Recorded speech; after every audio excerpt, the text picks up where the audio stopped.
Welcome to Breaking the Chain. I'm Jacob, And I'm Cody. and we have a little bit of news to talk about this week, but it's a very light week, so It's a it's light gonna be week, but pretty we have some things to talk about this episode. I don't want to I don't want us to down short it, downsell it, whatever you okay. downsell Fair enough.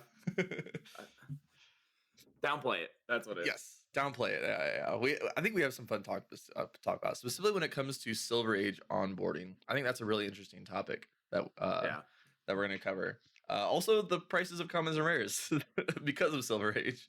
That's also something that's very interesting that we're going to cover. yeah. But Not that they're like too crazy. We were looking a little bit, but I was blown away that they weren't like 10 cents.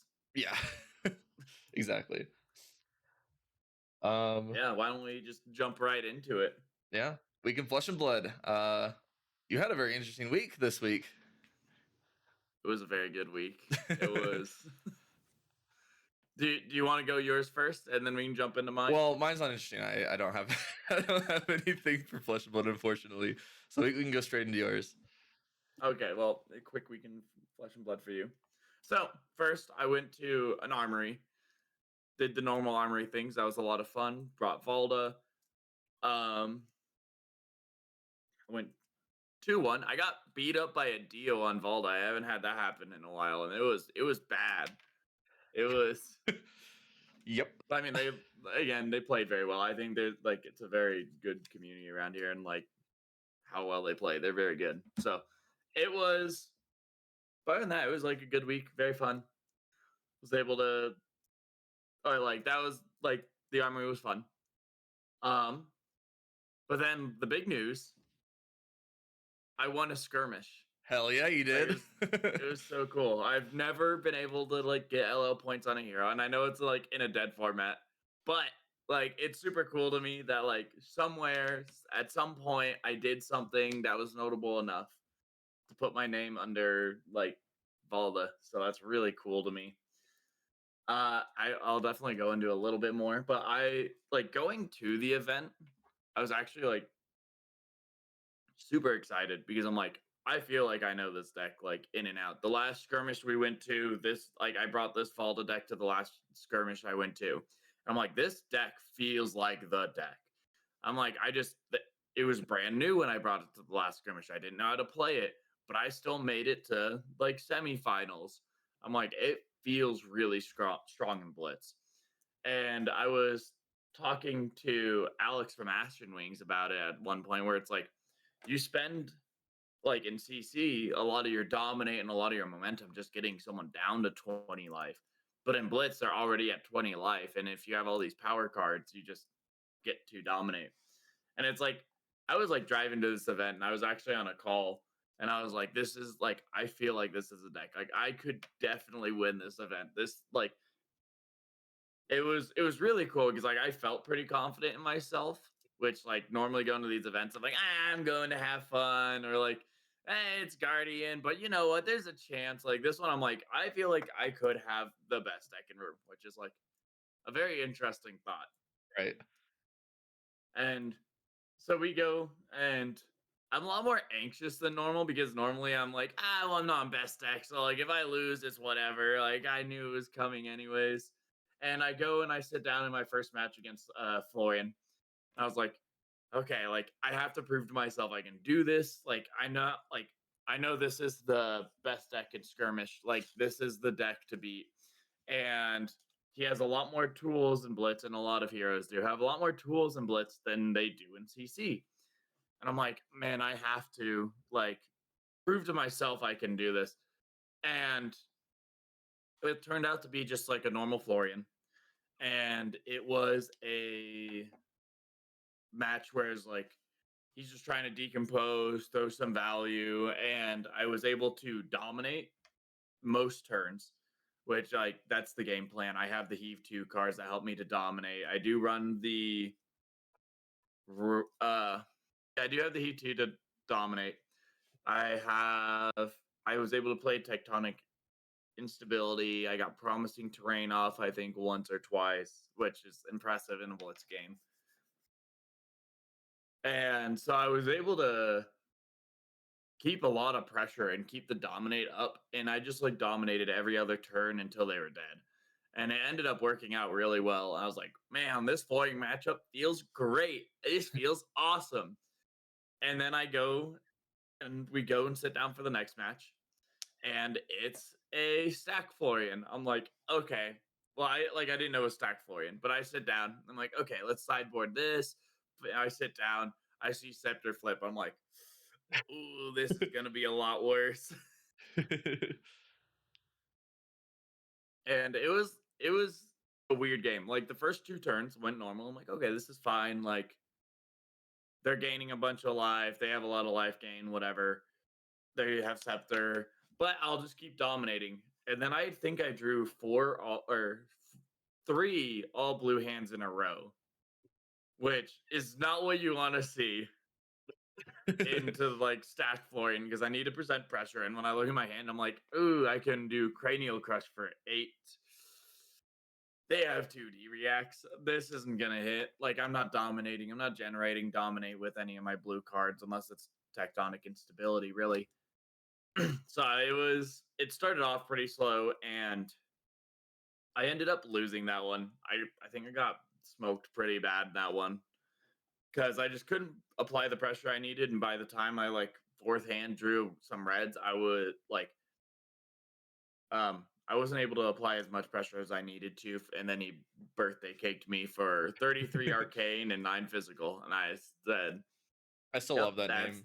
Birthday cake. that's yeah. But guy hit for that and lost the game. But still a very good game for what it was. I just wish I could have presented more, but we do rematch later. And then we have KO, which I was playing into, and that was Alex from Ashen Wings. We were playing, and I think it's something that like Valda is very good into. Like they do anything, it generates a seismic surge.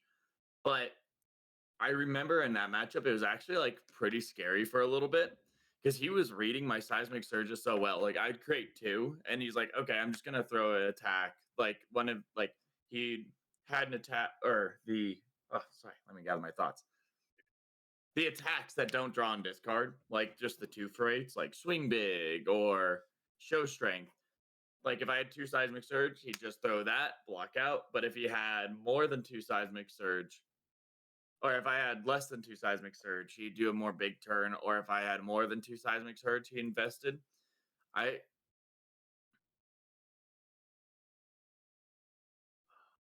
trying to remember. Yeah, but it was. I remember it being a little tough and a little bit scary. But I got there in the end because I still think it's a good matchup because they're still forced to do some more powerful things, which gives me seismic surge to do my powerful things back in response. I remember it was like a little slower in the beginning, then the mid game got super explosive, and I ended up just being in the position in the end where I was throwing big attacks with Dominate when he was at low life. Nice. Then I have Dio on here, but it was actually Datadol. That's what I played last skirmish, or maybe it was 2 skirmishes ago. So I sit down.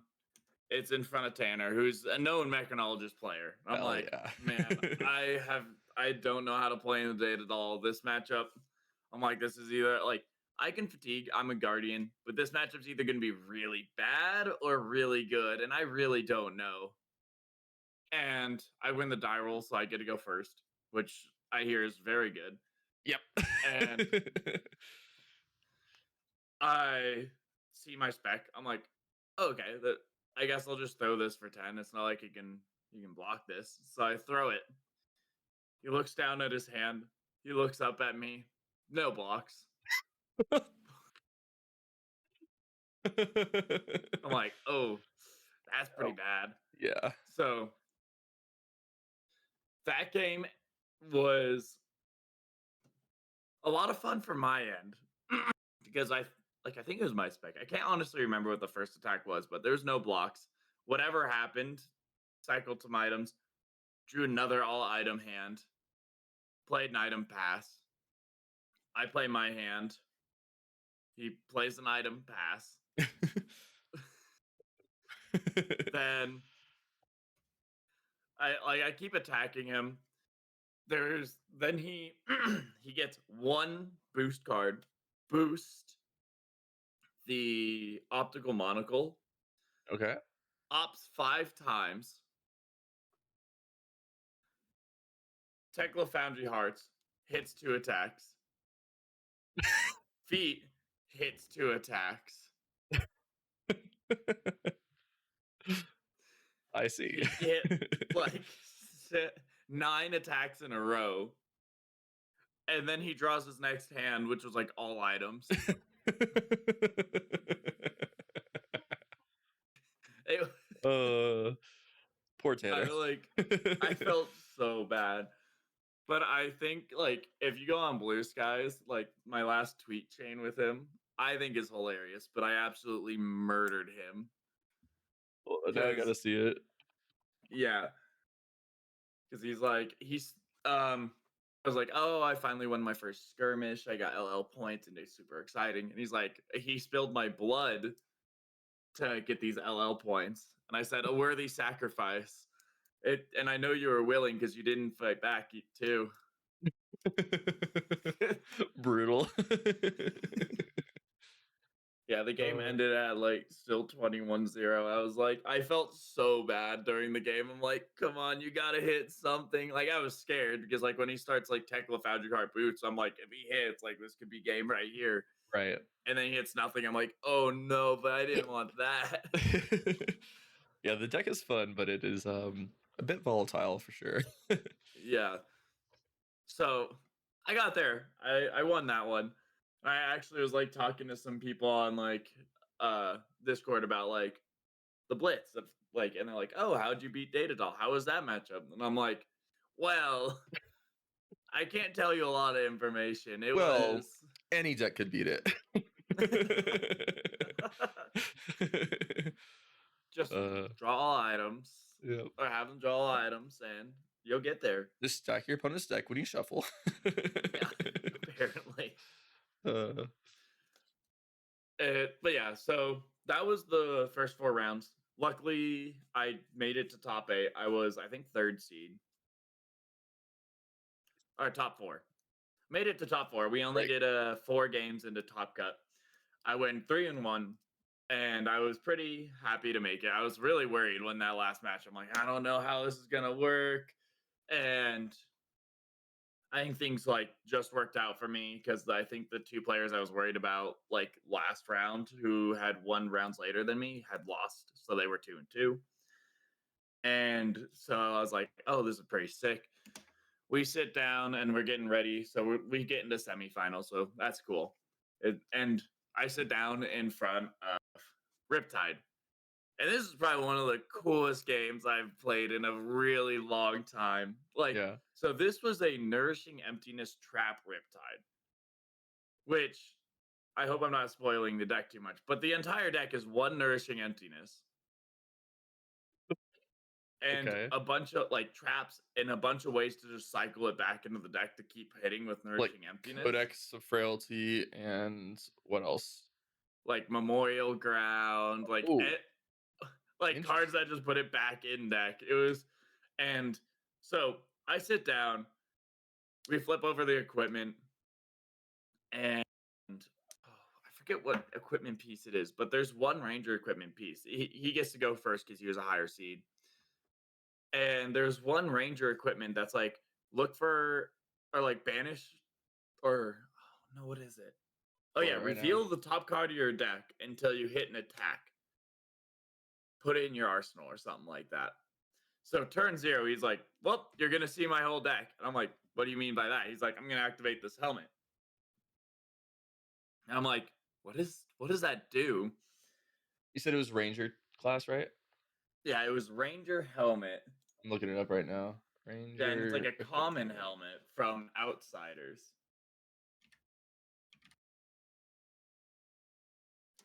Let's see if I can find it either, because it's like a really interesting piece I've never seen played ever. But I should have it here. Blood. Maybe it's not a helmet? Oh no, here it is. Here it No, is. it's definitely Mask of Malicious Manifestations. yep. Action, pay 1, put a card from your hand or arsenal on the bottom of your deck. Destroy Mask of Malicious Manifestations. Reveal cards from the top of your deck until you reveal an attack action card. Put it into your hand, then shuffle. I Yeah, there you go. see. That's the effect. So you just guarantee So you find the one the first turn you have. That's sick. yeah, so just starts game. He looks at me. You're gonna see my deck. Then goes through about half the deck, gets nourishing, puts in hand. I'm like, oh, I see what's going on here, That's funny. and throws nourishing at me. I have equipment, so I was able to block it, but it proceeds to be like, okay, how do I beat this deck without like this deck's all traps. Like I can't buff my power. I can't do anything. Like what do I do? And so I'm like okay, block the nourishing, and then I would throw um like just cranial crush for 8. I'm like cranial crush for 8. The heave 10 cards, no heave, no nothing. Just, or I did heave to dominate a lot, but Yeah. it's like just 10. Like I would end up I pitch stacked my pummels for Oh. second cycle because I'm like, one, I don't want to use them now because I could get blown out pretty early. Two, if I have the life lead late, I can use it. And so I pitch stack my pummels like turn like 1 and 3. Pitch stack them down. I'm like, okay, now I just got to play this really weird middling game. And I was throwing dominate. I had a lot of the heave twos. I was able to just generate seismic search to keep doing it. And it was really funny because I'm like, get a promising terrain turn. I like promising terrain, tectonic instability, arsenal a card. I'm like, what are you gonna do now? And I think I had 5 seismic surge going into that turn. And he's like, oh, okay. Well, this round's on me. What are you gonna do? And I'm Make like, two oh, seismic that's sick. make a seismic surge. Yeah. I'm up to 6. This is cool. I'm like, I could do this all day. And he's like, could you do another one and then place another one? That's funny. So so then one, I draw another card. I'm like, well, that one's not as relevant. I'm already at 6. Like, you don't have to give me more. And I don't remember what he did, but I swear he had another card that forced me to draw a card because I had 7 cards in hand. It was wild. Now I'm curious. I'll look it up in the background. Yeah, I think he had something else that drew. Oh, wait, no. It was the promising terrain trigger where I drew a card. Oh, okay. I was like, why did I have so many cards? But yeah, and then he does some stuff. He doesn't attack me, but he sets up a big turn, and because I think he like memorial grounds and puts nourishing emptiness on the top of his deck, and then does something to set in arsenal or does something weird like that. But like, he's like, I know you're a guardian. You can't use your whole hand, and so I draw my 7th card. I look at my hand. I'm like, you're not gonna believe this. I'm like, imposing visage, searching out ley line into Terra Sunder into attack, and it's not buffed because of the impose or the this round's on me. Into like a heave 10 card, which is now coming in for 9 dominate on hit discard 2. And like I ended up using like 7 cards in hand and 1 card in arsenal. I used all of it that turn. It went crazy. And everyone was mind blown. Like there was like I swear there was like 4 people surrounding us, and both of us. I'm like, there's no way I can do this. And I think I sat in my hand for like 30 seconds, just like, can I do this? Is this legal? So played all these cards, was able to set up, and that was so cool. That was so much fun. And I mean, that was a very fun game. Like I would throw something crazy at him. I'd be like, here's another Terra Sundered attack for like 11 on hit. Discard 2 cards. And he's like, oh no, block 11 through the dominate, not using armor. And it's like, it was cool. Because if you play, you like, yeah, that's right. If you derect from arsenal, then derect from hand, you get to reload your arsenal to derect from arsenal again. Yeah. That's interesting. Yeah, it was really interesting. So there was a lot of plays like that.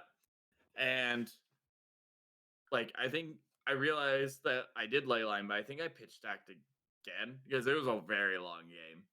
Yeah. Because obviously, because I pitch stacked again because I remember pitch stacking a pummel on, or like I was able to get a dominated attack, or like the create 3 seismic surge, seismic eruption.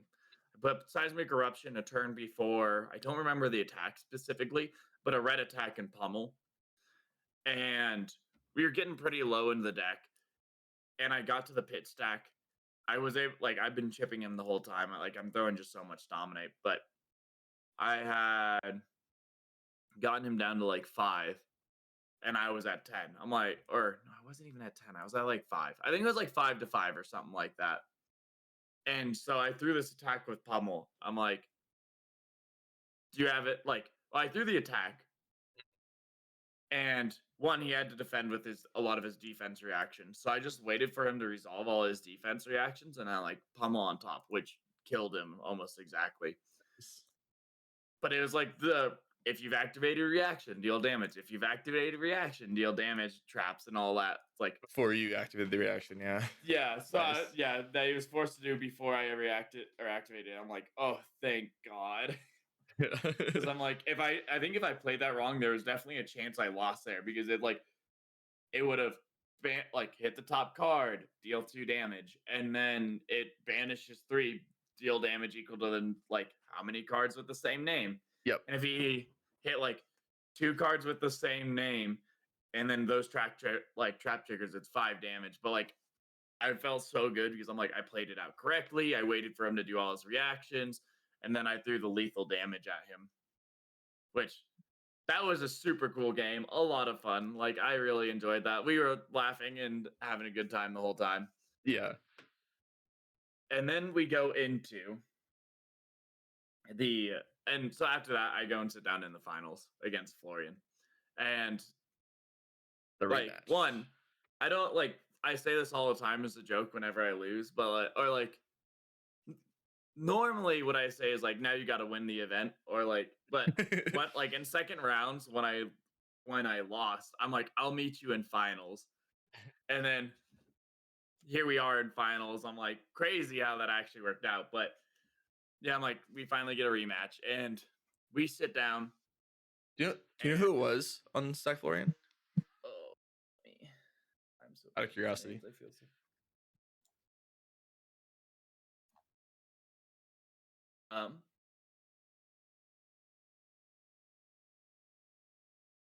Skirmish, view details. It was Dane on Stack Florian. But it was something where we like sit down and my hands work how I want them to. Like I don't have any like really bad hands. I think I maybe had like one all red hand when I didn't have seismic generation, but I was able to get around it. And that match was like it went to the point where it was a very good game, very close. But I was like throwing dominate attack, throw pummel, throw disruption. He has a lot of D reacts. He's able to get around a lot of things. And because of this, I get him low really early on. And he feels forced to like blow birthday cake at me. Like, so he throws it at me when he has like 17 rune chance and 9 physical. Of course, this is like the make or break of the game. I sit and think on this hand for like a whole minute because I had a few options. I had 2 reds and 2 blues, which is about average for the deck. But I'm like, okay, I'm blocking with my equipment. That's a guarantee. Like, there's 9 block there. How much arcane do I want to prevent? Because I have 2 seismic surge up, or was it 2? You like heaped 2 the previous turn, maybe. No, I think it was 1 size. Yeah, it was 1 seismic surge, and I had boulder drop, and I think it was like spinal crush. The other cards, yeah, it was like boulder drop, spinal crush, grandeur, and I can't remember the last one. I think it was tectonic instability. But yeah, I had those 4 cards. I had 1 seismic surge, and he's threatening to blow me up. I'm like, I can What's your equipment suite? throw spine.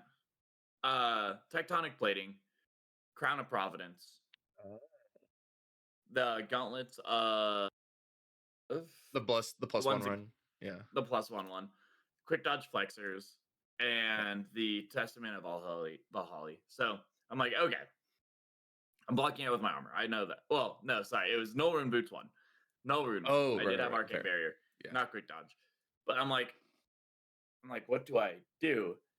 And what I ended up doing was like it felt really weird and it took me a while to come to this conclusion.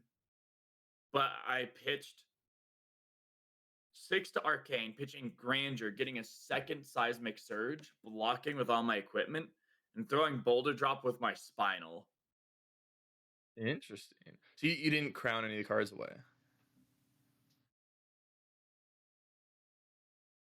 No, I don't think I did. I can't remember. Or like if I did, well, yeah, no, I didn't do it because like it wasn't relevant that turn. Because if I drew, I'm like, it doesn't really matter what I draw here. I'm preventing the Arcane before I draw, and that's really what I want to do. Is I would want to draw blue, and like if I guess I could have bottomed the Spinal, but I thought it was more relevant to have it later. Oh. It's Blew my like I'm internet. still blur. Oh. Oh. How did I block all the physical? 1, 2. All right, I lost you there for a second, but Sorry. I don't think we missed too much. Yeah. Because I guess all it does is potentially, if you draw a blue, get you a Seismic Surge for the following turn because you get to activate Chest Piece. Or But yeah. sorry, I realized what it was. I blocked with the Spinal. I had Boulder Drop in my arsenal. I was able to pitch Boulder Drop for a Boulder Drop. That's what I it was. see. I was like, wait, how did I block all the physical? And I realized that's how I did. And I blocked with the Crown, but I had to like 9, yeah. yeah. And Anyway, maybe I sank a card. Maybe regardless. I didn't. I don't like. Regardless, I was like, I have to play around having a red pitch. I have the 1 Seismic Surge. This is an awkward turn, but luckily pitching Grandeur put me to 2, which was allowed me to throw my attack for 8 because I was able to activate Gauntlets. Yeah, that's right. Okay, there we go. Sorry, it took a second for my brain to process it all. But so I was able to like stop the physical, but I dropped all the way down to like 7 or 6, which is really scary against a stacked Florian. But I think we were like tied 7-7. And luckily I was able to throw the Boulder Drop, which was allowed like gave enough pressure to allow me to buy back into the game. He was forced to block. And then I did a like Atoya, like Authority of Atoya into some sort of attack. I see. So you paid to win this game. I'm kidding. I mean, it's Blitz, like. But like in the final match, I did like it was like second to last turn, Authority to Atoya into like a choke slam, which made it so he couldn't play defense reactions, and I could tell it was like a little bit awkward. He did try to play one at one point. I told him he couldn't do that, but I mean, you can pay for one, right? But yeah, you can't like not pay for it. Yeah, he went to not pay. Like if you wanted to like block out the whole hand, you have to spend a card to pay for it. Yeah. So he ended up blocking a little bit differently, and then the next turn, and then I had Seismic Eruption. So like I did that, took a bit, Seismic Eruption to get to that like 6 or 3 Seismic Surge, and this was where like this is my pitch deck. So after what was my pitch deck? I don't know if it was pitch deck actually. I realized I don't think this was pitch deck. That was the last game where I got the pitch deck pummel. But this game, I didn't even win off pummel. Sorry. Seismic Eruption 1 turn. Then I draw my next hand where I have Tectonic Instability, Terra Sunder, and 2 blues. Or 2 more blues. So 3 blues and 4 all blue hand is what's basically really yeah. And I like look at my hand. He has no equipment at this point. And I'm like just calculating things. I'm like, okay, well if I draw, I have 4 Seismic Surge up right now. So 3 Seismic Surge. Yeah, 3 Seismic Surge. I have a Headbutt in hand. I have Terra Sunder, Tectonic Instability, and another random blue. I think it was Choke Slam. No, it was definitely Chokeslam. And I'm like, I like sit there and think for a minute. I'm like, what if I draw a red? Like, I like the correct play is like I could tear Sunder into Chokeslam by paying with all these cards. I have 2 float. I'm Is it like, because Tectonic Instability draws you a card? Or what? How do yeah, you draw a card? Okay. yeah. I had an Arsenal card. I should say I that see. I had an Arsenal card, so I knew something was going to be I coming see. I off see. the top. And so I look at my hand. I'm like, I could tear Sunder, Chokeslam, but and I'm not gonna lie, I totally forgot that he like had a defense reaction the turn before, like when he went to play it, but then didn't actually play it. My brain just totally didn't register that. So the Tectonic But Instability was good for that reason too. but it was good for that, and I mean that's why it's in the deck. Like if Right. I'm gonna dominate late game, it can like so in my head I'm like, if I Tectonic, if that's a defense reaction, I can steal it. Like that would be good. Um, I'm like, but can I tear Sunder anything? I'm like, well, I don't know. Let me think about this a little bit. I'm like, if I tear Sunder all this right now, I have 2 flow. I can generate off Tectonic Plating. I'd have 1 flow. If there's like a Sigil of Suffering, maybe I could prevent 1. And there's 7 Dominate on hit discard too. I'm like, but if there's a defense reaction, I think I just lose the game immediately. I'm like, let me think about what happens if I Tectonic Instability. So if I do that, I draw a card. If I draw a blue, I'm in a good spot. I play the exact same hand. It doesn't change anything. If I draw a red, I'm like, what happens? Like, well, and I'm like, well, if I draw a red, I throw 10 Dominate, which I think can get me the game. And I can still, like, yeah, I can throw 10 Dominate, which he's They don't at, have an like, Arsenal, so then you have like you definitely unless yeah, they've what is it? yeah, 10 Dominate and no Arsenal. And Probably no armor basically at that point too. yeah, and no armor. So that's what I was like, well, okay, if I draw a red, that's good. And I'm like thinking through all the cards left in my deck. I'm like, I don't think I can lose this. I'm like, I think every card in my deck wins me this game right now. But like, we'll see. Like, I could do something bad or make a mistake. So I play it, sink a card, draw the pummel off the top, throw choke slam, having 2 floating, and was able to pummel it. Nice. So So yeah, I any didn't card tear worked. Sunder. Yeah. Yeah, but any card worked. So that's what I was like thinking really hard. I'm like, what card in my deck does not work to draw right now? I'm like, I have 3 Seismic Surge. I just need to throw damage. I'm like, if I get I'm like, and what I was thinking is like, I kind of just want Cranial Crush to throw 8. I like, or I'm like, or if I draw, I think I had 1 more. Do you remember what his like health was at? 10. It was really low. It was like, I think it was 3 in that turn. Yeah, because like the max they can block is 4, unless they have like unmovables or something from hand. Yeah, and that's where I'm like, I needed it. Yeah, it was 3 because I'm like, I need a break point of like 3 damage if there's a defense reaction in hand. I'm like, So seven would have been enough, 7. right? Yeah, Yeah. and that's why I was like thinking so hard because like if I hit another blue like 6 attack, I can still pay for the tear sunder. So I was thinking, does the blue matter? And if I draw a red, do I just lose because I can't pay for an attack or throw the dominate? But I'm like, I have the seismic surge, so I can get the dominate. I'm like, so I thought about it for a little bit, but I'm like, I think I win no matter what here. I draw a pummel off top, and I was able to chokeslam pummel it with the dominate deck. So, but it was a very close, very scary game because like I think if I misread that turn or I didn't tectonic, I lose. If he didn't like birthday cake 1 turn early, because we talked a little bit after, it's like I think it definitely would have been a lot harder, and he had a much better chance. Although, like, I do think I had like 10 dominate when he was at 10 life. So he would have been able to blow off another turn where he had more damage, drop me even lower, but he would have been lower. So like I wouldn't say it would 100%, but I think it would have been better for him. And like it was a very good game. It was very tight, but it was like I've never won an event like that. Like skirmish, really low, lowest you can get. But I've never won. I've never gotten LL. Those were some tough matchups you played against, right? Like the Riptide deck is a tough matchup to navigate, and then the Stack Florian is probably not favored for you. It's probably a bad matchup actually, and you beat it. That's sick. Yeah, so I was like pretty happy with myself because I'm like, I knew this was like the best deck coming into this room. Like I knew it. Like I felt like this is the deck to beat. I'm like the only deck I don't feel favored into like playing like Not that I've played a lot of Blitz, but like a little Blitz I've played to prepare, and like the last Blitz skirmish I went to, I'm like the only deck like I played into like Terra's last time. I played into a couple other decks. It's like the only deck I didn't feel like favored into was Blaze. So that's why I was like, I feel really good on this deck. I can beat any deck, and like even like Blaze, I have a chance. Although it's a little like a A little little more bit, iffy, yeah. and but I'm like out of the 50 decks in Blitz, I can beat all of them but one guaranteed if I play well enough. I'm like, I think this is the deck to beat or deck to bring.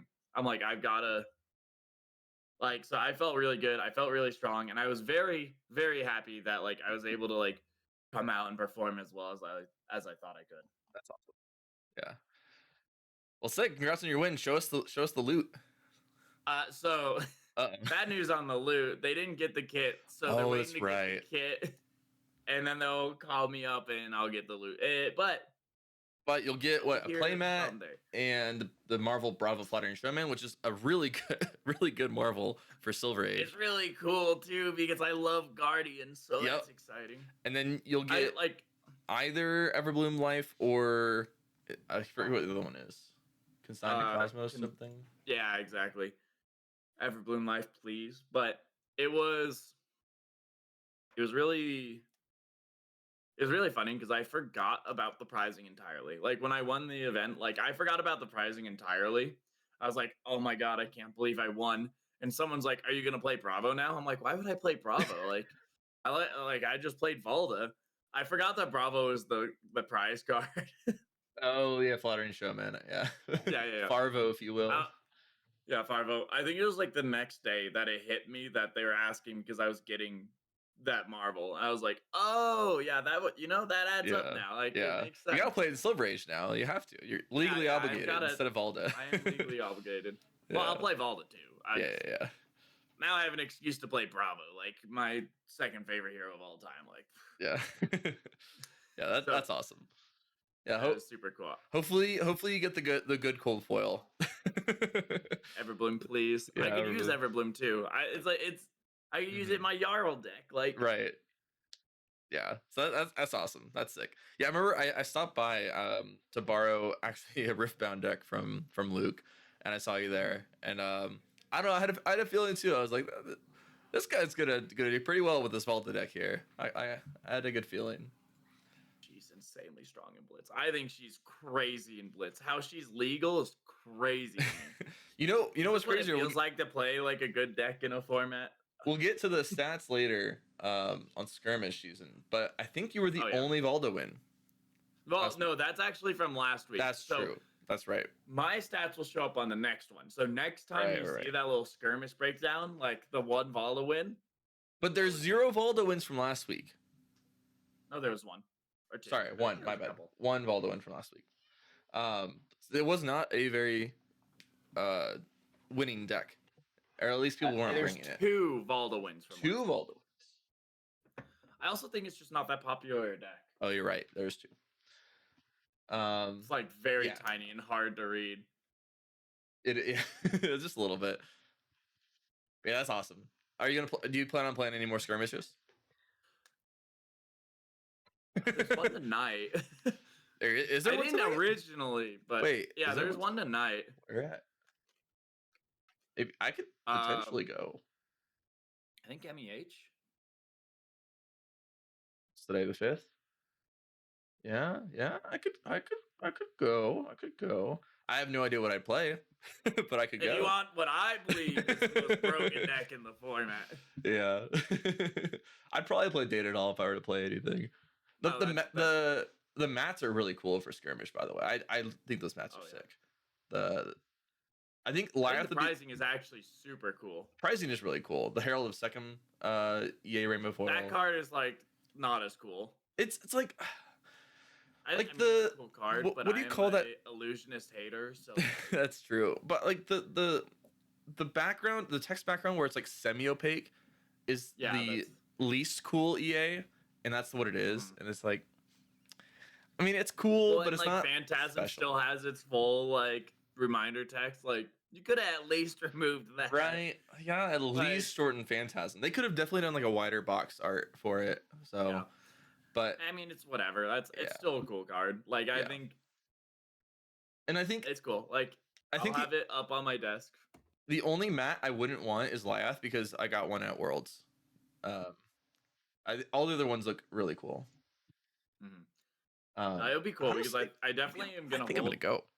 I'm gonna go play it. That sounds fun. Mhm. I can go, and I think I will go. Okay, okay. Are you gonna? Are you? You I, said you can go tonight or no? I mean I'm off today, so I might. I I mean Breaking the I have chain. no chance of getting another Everbloom, but like, Breaking the chain at MEH. Yeah, we'll see. I'll have to brainstorm some blitz decks now. yeah.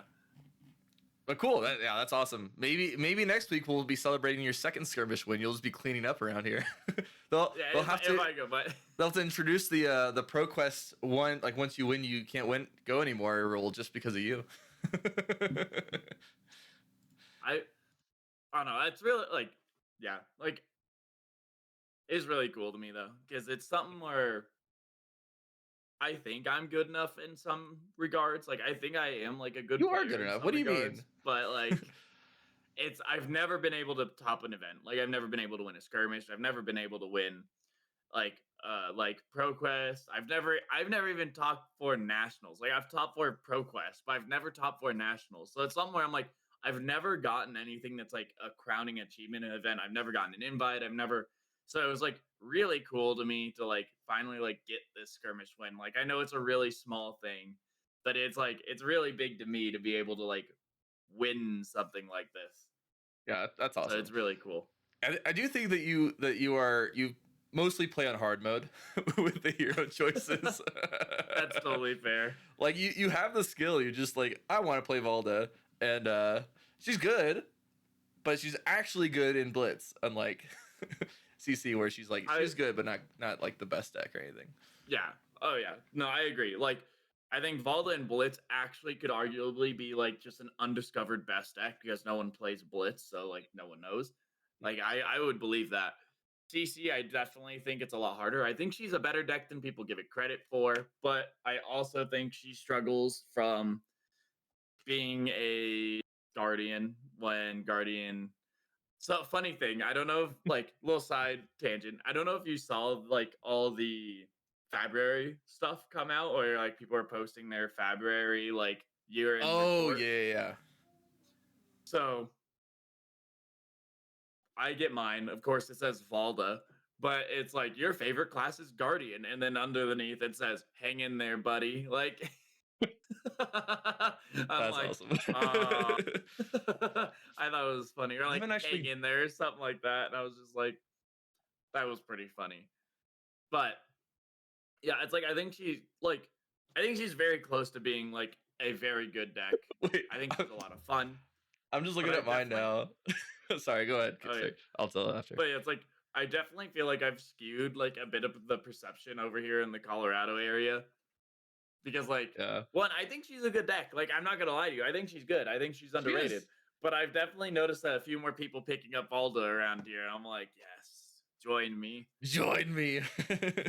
You could be picking up like Florian or like another deck that's like Verdant. Oh, I think it's also like the down period, so people are exploring a bunch of new decks. So like that makes sense. But I'm like, could be picking up a deck that's definitely meta, but it's cool to see you like all these people like joining and having fun on Valda. Right. I think it's such a cool deck and it's really good. But yeah. And I'm Okay, just my now ran looking at over. my. We can finally move on. Well, I just wanted to like just now looking at my February year in review. Uh, it says I joined 3 years ago, and it says Boomer. It's just because caught me Mhm. off guard. Like I know I feel old already. You don't have to say that. It's been a rough month where you turn 30 and now you're getting called boomer. Like, Yep, by Fabry of all people. yeah. Big fan of Dash.io. Duh. Mhm. I made 145 decks. Um, I love to copy. I don't know what the H index is. It says your H index for decks built was 7. I don't know what that is either. Learn more about H indexes and gaming. H-index is an index that attempts to measure both the productivity and impact of the published work of a scientist or scholar. What does that mean? To calculate your H-index, sort your games by number of plays and start counting them. Your H-index is the index of the last game in the sorted list that you have played a number of times that is equal to or more than the position of the game in the sorted list. Hold on. To calculate your H-index, sort your games by number of plays. Words. Your H-index is the index of the last game in the sorted list that you've played a number of times equal to or more than the position of the game. For example, this list has an H-index of 4.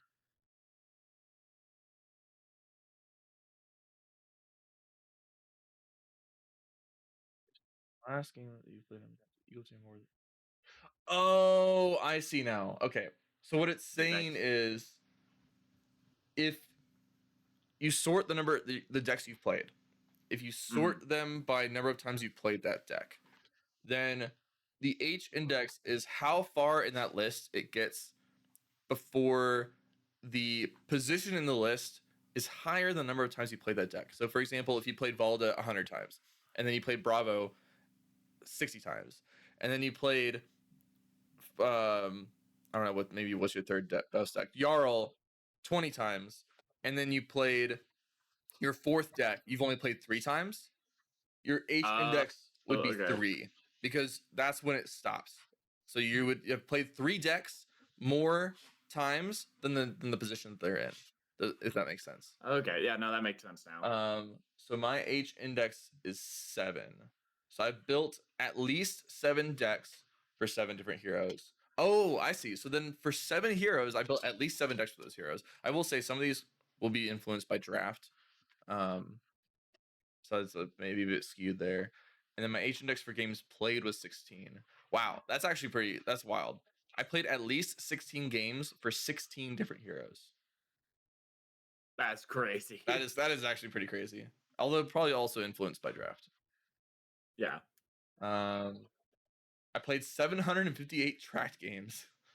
That's a lot. That's a lot. 200 of which were in October. Usually on Mondays is kind of funny. I played the most as Enigma and the most against Enigma. that was back before Pro Tour London. Says a lot. Interesting. That's cool. What's your best and worst matchup? It says my best matchup was in a Marlin and my worst was in a Fang, and that was definitely just right. That noise is coming through. My dogs are playing. My best is just from draft. Oh, fair enough. Go Ducks. Yeah, it was definitely just by draft. No, that's definitely fair. I didn't do any draft stuff on here, but I had obviously Valda was my most played deck. My best matchup was Gravy Bones. My most played matchup was Gravy Bones. And my worst matchup was Acilio. But like, one, that makes me like my point on like I think Valda's actually okay into Gravy Bones. I think there's a little bit of my evidence. Yeah. 2, I can't beat Noah. I don't know what it is. He's a Gravy Bones player around here. Like I'd be like all the other I've beat other Gravy Bones around the place, but Noah is my kryptonite. I don't know what it is. You don't know what it is? He's good. That's what it is. What do you mean? No, I don't know what it is. He just casually throwing disses at the guy. He just beats me somehow. I don't know how he does it. He just throws cards at the table. He doesn't even know what he's no, he's really good. And it's like I say don't know what it is, but it's like I just can't figure out a way to beat him. He's just so good. Yeah. It was funny. We had a little mini rivalry for a minute where I was like, "Oh, I'm favored into Gravy as Dash AO," and he's like, "I'm favored into Dash AO as Gravy," and I think we're just like 1-1 in the matchup. I think that's all we've been able to play at Armories. So that's what I said, and I think I'm like 1-4. Yeah, the classic 90-90 though. Yeah. I love the 90-90s. I think it. Those are the best. I agree. Those are the best. But all right, so we have some spoilers. We actually got one late yesterday, which was an altar of Blanch. And if you guys haven't seen it, this altar is sick. It is so gorgeous. Oh, Jacob, you were saying earlier before the podcast started, this doesn't even feel like it belongs on a card. It just feels like it belongs on a wall, like in a museum or something. This art is amazing. Yeah, and it's like I saw Flesh and Blood post the video, and I started watching the art. I'm like, I know this is for a card, but I'm like, there's no way this is a card art. Like this looks so good. It like as it zoomed out, I'm like, there's more. It's like it was mind blowing. The art is fantastic. I was also saying, I'm like, this card alone makes me want to go to London. Like that card is Right. so cool. It's so cool. It's so cool. You haven't seen it. You need to check it out. It's so cool. And then what was I gonna say? The art it gives a Expedition 33 vibe. And I can't remember if you've played Expedition 33 or not. Oh yeah, I've completed it. But it almost looks like Expedition 33. Like I had to like do a double take, like look closely. I was like, is this a reference to it? I don't think it is meant to be, but it looks like it. But anyway, really cool art. And it's gonna be pretty hot coming into Silver Age. I think this might be a very playable Silver Age card. I like it's crazy because like I really like Federico Musetti, like Jarl. I love his art there, and just like any of the arts he does on cards, he's been my favorite artist. But like that art alone makes me think like, man, did my favorite art get topped? Like Mangle. I love Mangle. My Discord icon is like the Mangle, like is Mangle. Like I love Mangle, the art of Mangle. And like I love that stuff. But this art, I look at it, I'm like, man, I'm debating on if this is the best art in game. You know, I didn't really try to like put any thought into like what is my favorite art in the game. So I might have one that's more favorite than this one, but this one's currently in the lead. I think this is my favorite art in the game right now. That one's it's so good. It is gorgeous. So good. It belongs in a museum. It's so good. It's so good. I need a playset, and I might not even ever play them. I might just like hang it up or something. Actually, you know what I need? I just need the art. I want to hang up that art. I hope I hope the artist like is at an event somewhere. Maybe they'll be in London, and I can get somebody to bring me back like a full art piece of that. It looks so good. Because like we could also like you might have like an art station online where you can order like the art online and I'm gonna look right now. So good. Is it Daniel Correa? Correia, I think. It's hard to read from the spoiler image. Yeah, let's see. I know it's like kind of blurry. Yeah. That's some good art. The one thing is, I'm sure I don't know if it's gonna be out because like he has to probably wait. Well, he definitely has to wait for Flesh and Blood to spoil it first. I'm now realizing this guy's art is a lot of my favorite art because he just had someone on his Instagram of the Flesh and Blood art. It was Arcane Compliance is one of his pieces. Scurv, or no, sorry, this isn't Scurv. This is the Scurv specialization. Yeah. And then there's I was going to say Smash Bros for some reason. A Super Slam art that I don't know what card that is. You know what's cool is in Fabry you can actually search an artist. Oh yeah. I think I misspelled the name. EIA. No, I didn't misspell the name. Dan Correa. Why is it not coming up in?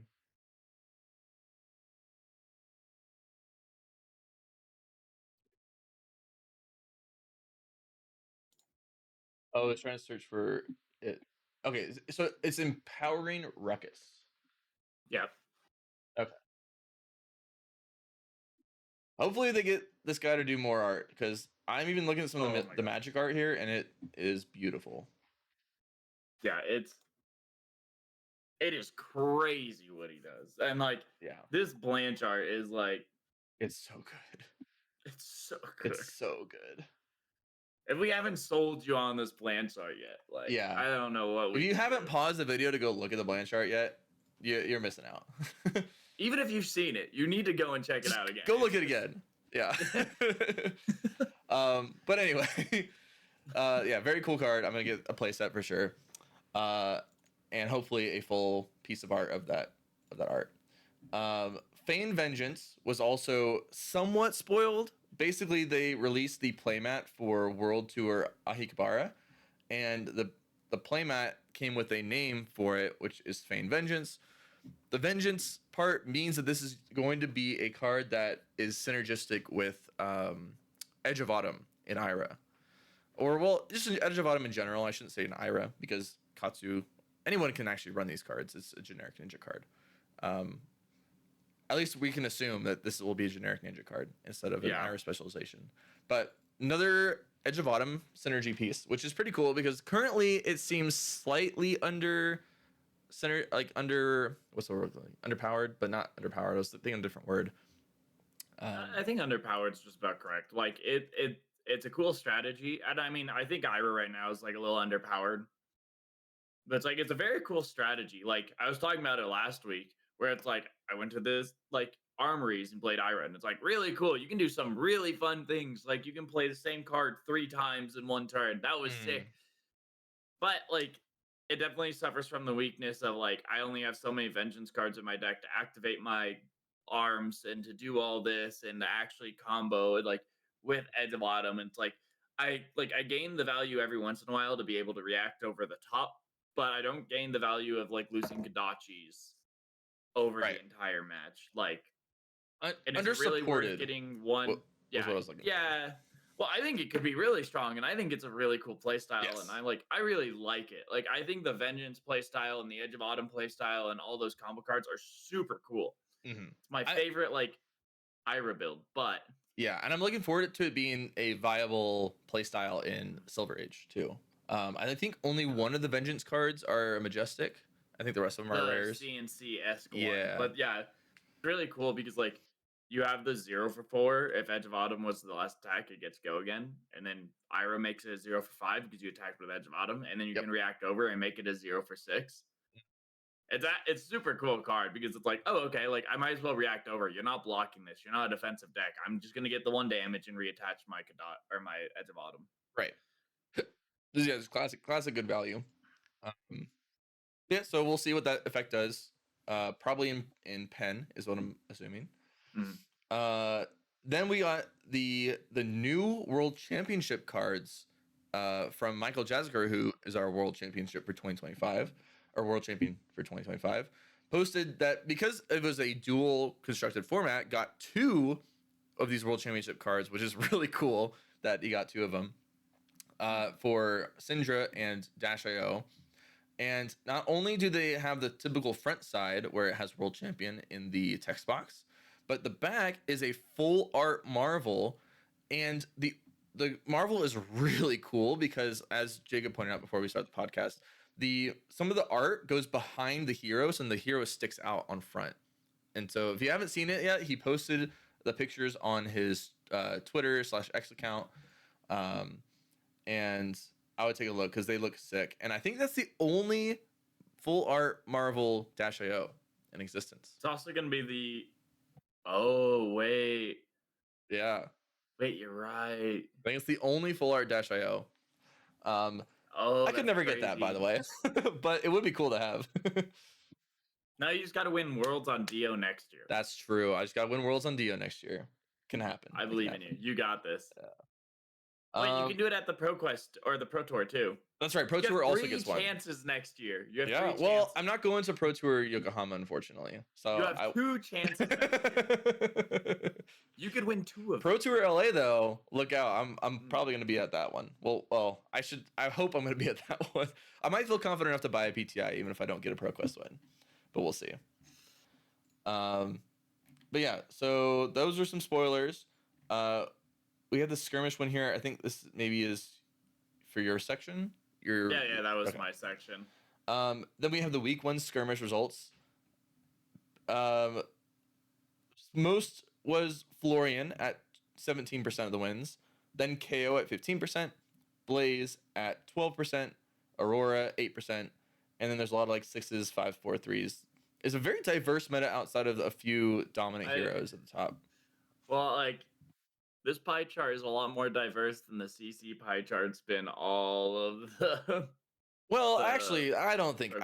agree with that. I think that they're basically CC has had, Syndra, Verdance, um, Yeah, yeah, what's the it's third one? just their Gravy, found best and deck. then I a think, ton of like the 5%ers, yeah, right? I like technically this is more diverse, but I think it's also one, not a lot of people are playing as much Blitz. That's the meta isn't completely solidified.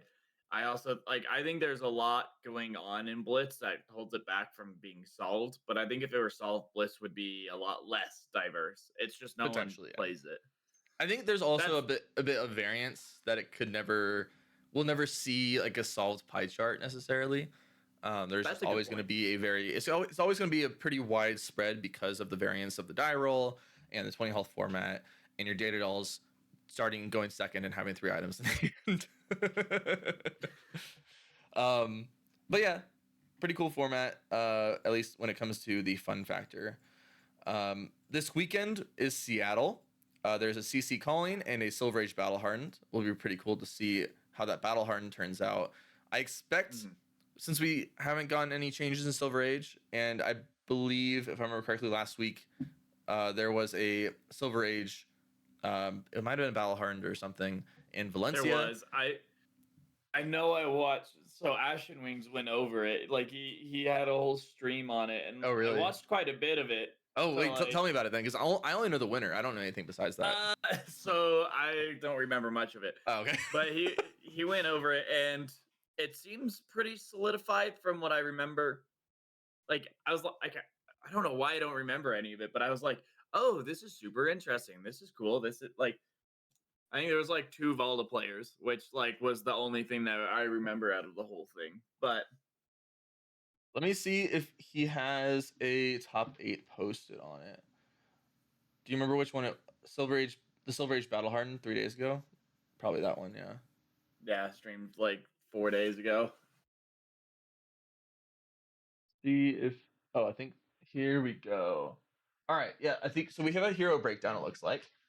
There was 27 Briar, 24 Ira, 24 Chain, 16 Azalea, and then a lot of 5s and 4s and whatnot. Yeah.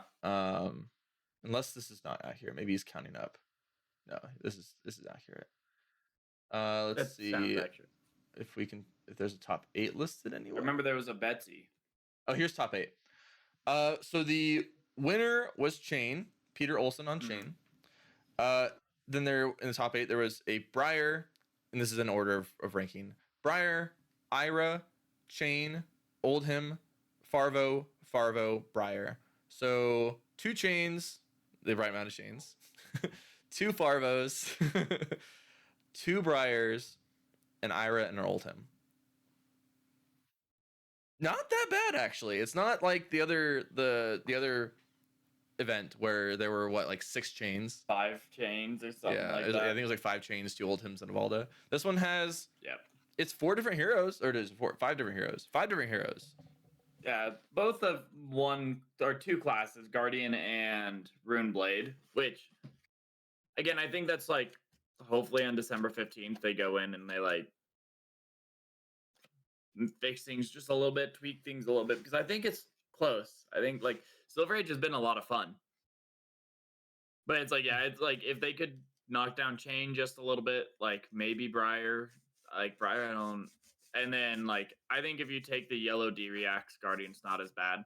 Speaking of which, we got confirmation from our last video that the Valda player was just a domination more aggressive deck, and that the only fatigue that they won was the 2 chains in the top 8. And because they just fatigue themselves, and that's just kind of how it works. Yeah. But basically, exactly. that was really cool. That the Valda player that finals commented on our podcast, letting us know about their deck and everything, which was pretty sick. That was the Valda player. Super cool. Yeah, really cool experience to have that happen. But yeah, thank you to let me remind myself the name. Oh, wrong one. Ricardo Diaz. Looks like their name. At least that's their YouTube name. So congrats on the second place there. That was really cool. Congrats on taking Valda through through that field to get second place as well. Yeah. Speaking of cool shout outs on the podcast, I got sent a screenshot of someone else's top 5 podcasts for the week, and I don't know if they want their name shared or anything, so I won't, just in case. But basically, we were in someone's top 5 podcasts, which I thought was really cool. That was really cool to see it. So that, yeah, I appreciated that. That was insane. If anyone else has us in their top 5 Spotify Wrapped, that would be really cool if you could share your screenshot in the comments. In fact, I haven't checked Spotify itself now that I think about it. I wonder if anyone has commented theirs. But yeah, that was cool to see. Really love to see all the support from everybody, and that's makes us do this. It makes us have more fun. We just do this for fun, but it's also really great to have that feedback. And then we have another topic here, but I think we might save it for next week because I only have about 5 minutes before I have to run. Fair enough. But we could do our end cap, which we still need a new name for. We still need a new name for our off-topic end cap. So if you have any ideas for those, also put them in the comments below. And before we get into that part, if you haven't already, please subscribe. It really helps us out. Like and subscribe. And with that, I'm going to ask Jacob first if you have anything you want to talk about in our off-topic end cap. So a little small section. I know I talked about it before, but I've been doing a D&D group and I'm DMing. And the group that I'm in, they just hit level 20 and they're going into the final fight for the entire campaign. It's like a 2.5, maybe 3 year. I can't remember how long it is. Like year long campaign. And unfortunately, I'm going on vacation, so it might be like a 2-week hiatus. No. Or like 3-week, and then Christmas, so a 3-week hiatus, which is really unfortunate. But like we're going into the final battle, and it's really cool because it's something that like I've planned the end of this campaign like a year and a half ago, and I worked the story backwards when writing it. So they did the story, and this is something that I've had in my head and had ready for like a year for now, and it's really excited that's finally coming. And it is definitely very hard DMing at like level 20 because they are crazy broken. I bet. But it's been a lot of fun, and luckily things have been going almost exactly to plan so far. So that's like an oddity. Like that is an oddity in D&D, yeah. Yeah, like from level 19 to 20 and that last fight in 20, it all went almost exactly to plan. I'm like, this, it's working out. It's beautiful. It's perfect. And now they're going into like the final fight. So it's really cool. So that's the exciting news this week. That's what I've been preparing for, like waking up the last things in the final fight and all that fun stuff. Yeah, that's awesome. For me, I will, I guess, yap about Riftbound a little bit more because that's basically what my week's been. Been looking into. I'm going to Orlando, not this weekend, but next weekend for 3 back-to-back tourneys that are each one day. It's a Friday tourney, a Saturday tourney, and a Sunday tourney. So I've been looking at that. I've also been playing Run and Bun, Pokemon Run and Bun, which I don't remember if I mentioned this last week or not. I think I only have the notes. You had it in notes. That's but right. We ran out of time. Okay, so I'm gonna give you a little yap on that then. So long story short, Run and Bun is a ROM hack of Pokemon Emerald, and it is, I believe, just strictly the hardest Pokemon game ever. I don't remember if there's like even harder one necessarily, but this is, I think, agreed to be the hardest Pokemon game ever. And people have decided to hardcore Nuzlocke it, which means that you there's some Nuzlocke rules that, long story short, the first Pokemon you encounter in every area is the only one you can catch. And if any of your Pokemon die, they are dead. That's the hardcore part. They are dead for the rest of the run. And if you ever wipe, I think it's whiteout in Pokemon, right? If you ever white out, which means all your Pokemon die in a battle, the game's over. You have to like basically just restart. and I think there's only like 85 people that have completed a hardcore Nuzlocke of this game. And one of my best friends has started the hardcore Nuzlocke of this, and I was like, I'm not gonna play this. I'm gonna stay away. I don't need another time sink. But then he he kept failing early, and he was like not really calculating everything, because in you have like long story short, you have a calculator available to like calculate and predict exactly what the AI is going to do, and then you build a strategy to perfectly counter exactly what they're going to do.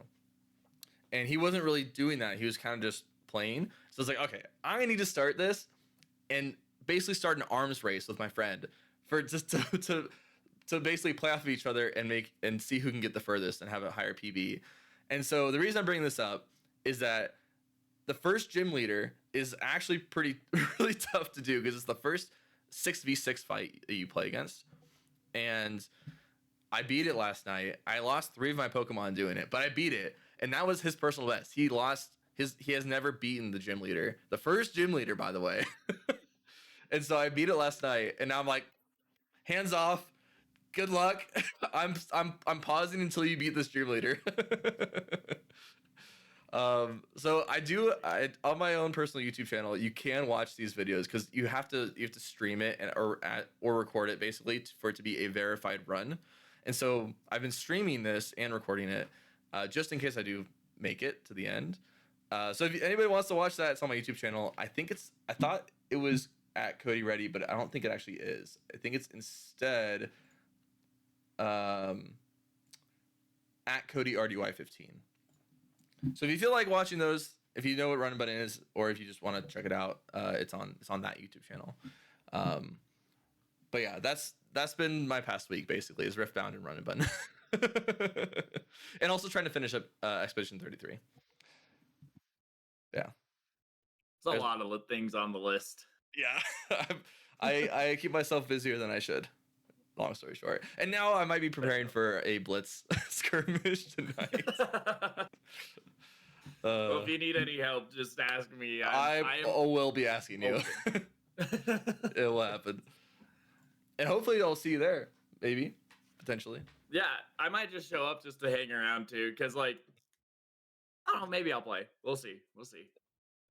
I think it'll be fun. I need to get some Flesh and Blood in paper playing happening. I haven't had the chance to, and this is now my chance to do it, and so I should take it. But yeah, it's really easy to take a CC deck and just remove cards until it's 40. That is pretty easy too. Dash.io, maybe. She's also has High Octane in Blitz. That is true. There is also High Octane. Maybe I'll just play Dash.io. She could be just broken. She might be. I doubt it, but she might be.